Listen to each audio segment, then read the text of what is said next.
Today, we're diving into a topic that might change the way that you approach mastering for your audiobooks. We're putting the spotlight on limiting versus normalization, and why limiting might just be your go-to for volume when it comes to loudness.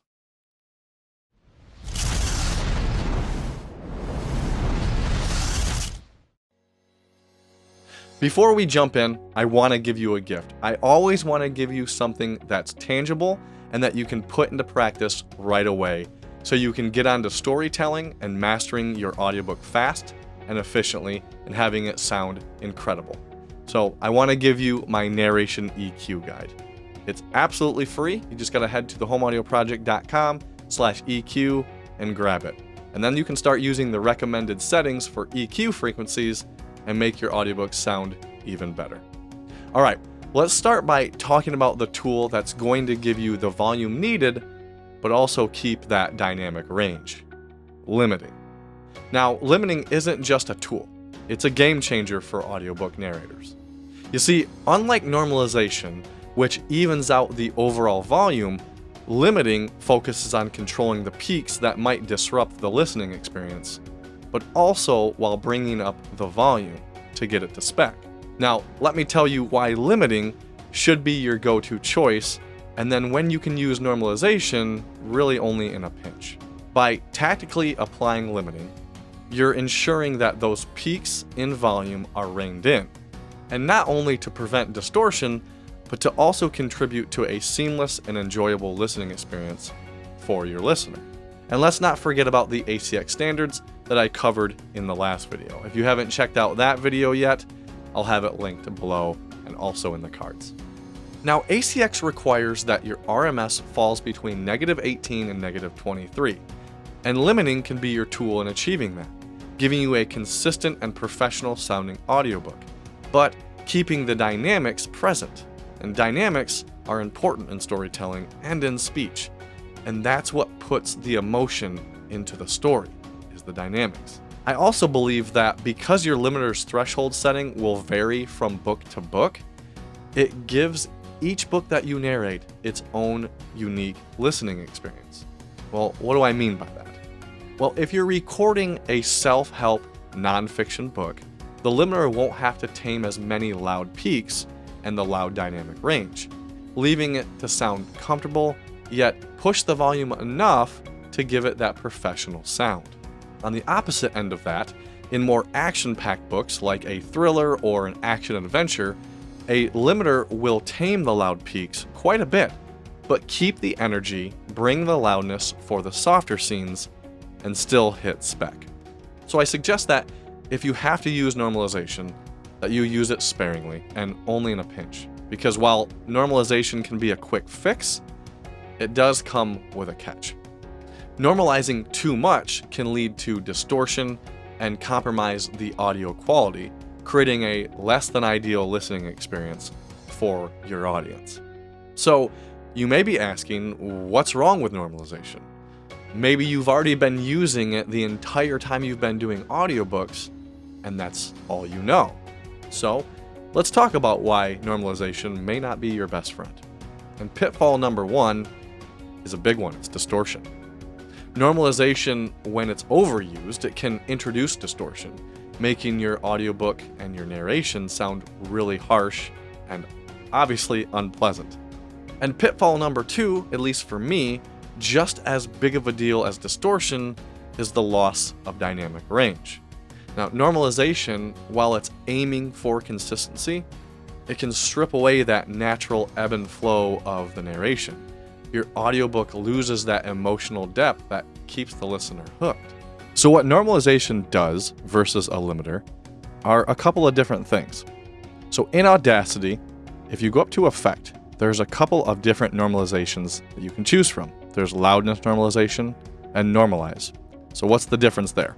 Well, loudness normalization is based on perceived loudness, while normalize or normalization is peak normalization. So what's the difference there? Loudness normalization is how loud a sound appears to the human ear, while peak normalization applies the same amount of gain across the entire signal to create a consistent amplitude on every one of these peaks and valleys. So let's click on this track here. If we click on normalize, you've got -3. So this means normalize the peak's amplitude to -3 across the board, right? So now everything is -3, but really only thing it did is it looked like it got quieter. So if we solo this one, let's go over here to a loud part. We'll zoom in. Wore you out, huh? Gather your strength, husband. So you can tell that it did get quieter. But if we look at what the RMS value is, you can see that it's -38. So while we know that the peak amplitude across the board became -3, the RMS value is way under spec. Now, on the opposite side of that, we can try this again with effect and go to loudness normalization. So now we can adjust this to get the correct LUFS and or RMS. So let's be in the sweet spot here. You can see it's already set to -20, and we know for ACX it's got to be -18 to -23. So the sweet spot is -20. So if we hit this here, great. We've got that. Let's analyze real quick so we can see what our measurement is. And we've got -23. So we're still within spec, but then you'd have to still apply another effect or plugin to make sure that your peak value is there. So now let's jump to our limiter track. Let's mute this track here and we'll solo this one down here. So we'll just pull this limiter up. This is a free limiter you can download. I'll have it linked down below in the description. So down here, this is where our peak is, or our maximum output ceiling. Since we know for ACX it needs to be -3, let's set it to -3. And up here, we've got our threshold. So I'm going to play this audio in real time, and we'll adjust the threshold until it's comfortable to the ears. And right here, I'll start at this loud part here. Wore you out, huh? Gather your strength, husband. You better gather your strength, wife, because as soon as we say I do, that bed upstairs is our home until we leave. Oh, she moans. I love it when you talk dirty to me. Now you can see we're getting about -3-ish in gain reduction, but the volume is increasing. And the cool thing about using a limiter versus normalization to get that volume is you can see here when I play the audio, if you look at our output meters, you can see here that we're not getting any clipping. I'll play this again. Wore you out, huh? Gather your strength, husband. You better gather your strength, wife, because as soon as we say... Now you can see here because it's peaking at -3. It's a dead stop at -3 if the volume gets too loud. Whereas with normalization, now if we switch to this track here and we solo this one and we go up top here, pay attention to the meter. Wore you out, huh? Gather your strength, husband. We're basically getting into that clipping range. You can see the little red right there. And that's why using a limiter to control those peaks but also get the volume will get you there. Let's jump back down to this track and we'll solo it. I'm going to go with what I have here and we will process this track real quick and I'll bring it back in and then we'll check our RMS. Because we know we're already getting -3 for our ceiling. So let's go up to File and Export Audio. I will name this limiter.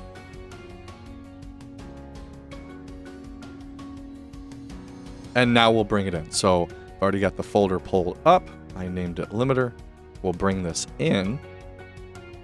So now you can see here, we've still got the dynamics, right? Right across the board, we've still got the dynamics. We've got the loudness. Did we get the RMS? So if we go to Analyze, Measure RMS, and we're at -20. So by using a limiter, we know we're going to hit the proper ceiling limit because it's -3, and our limiter will only let things go up to -3 because that's where we're setting it. Once we pull our threshold down and get the volume that's needed, we still maintain those dynamics, and you can clearly see here we've hit the proper RMS that's acceptable for ACX. Now, I'll be fair, normalization has its merits. It's like the auto adjust of the audio world, making sure that your levels are loud enough without blowing out the listener's eardrums. But I'm going to be real with you, it's not the go-to for most publishers, at least not the publisher I worked for or any production house that I've dealt with, and for a good reason. Normalization is more of a, let's just get to the right specs, but we don't really care about what happens to the audio quality kind of player in the game. And the day you start putting efficiency over quality and trying to just hit numbers in spec is honestly the day that you stopped caring about storytelling. And I'm not blaming you. Maybe normalization has all you've ever known, and you started with it, and it works for you. But let's talk about the limiter and why it's preferred over normalization. And it all has to do with control. Normalization messes with the overall volume, but the limiter is your safeguard, setting a maximum level to prevent any audio peaks from creating chaos. Audiobook lovers crave consistency. We want a smooth, seamless listening experience without constantly needing to adjust the volume knob. And normalization, unfortunately, can be a little bit of a rebel in that department. With normalization, you just might find yourself in a roller coaster of dynamics. One moment, it's a gentle whisper, and then in the next, it's in your face screaming. With a limiter, you're in control of your dynamics. Now, if a narrator wants a robotic outcome with the final production, and they're just going for a numbers thing and making sure that the required target hits the numbers every time, then normalization is the go-to. But just know that storytelling isn't going to be pleasing, and your listeners will definitely notice. So if you strive for the professional publisher sound between normalization and limiting for audiobooks, the limiter will get you there every time. And next time you're mastering your audiobook, consider reaching for the limiter instead of normalization. And speaking of a tool that will give you that professional sound, EQ does the same thing. So grab my free narration EQ guide at thehomeaudioproject.com/EQ if you want clarity, presence, and warmth out of every book that you put out. But as always, I hope you have an awesome rest of your week, and I'll see you in another video real soon.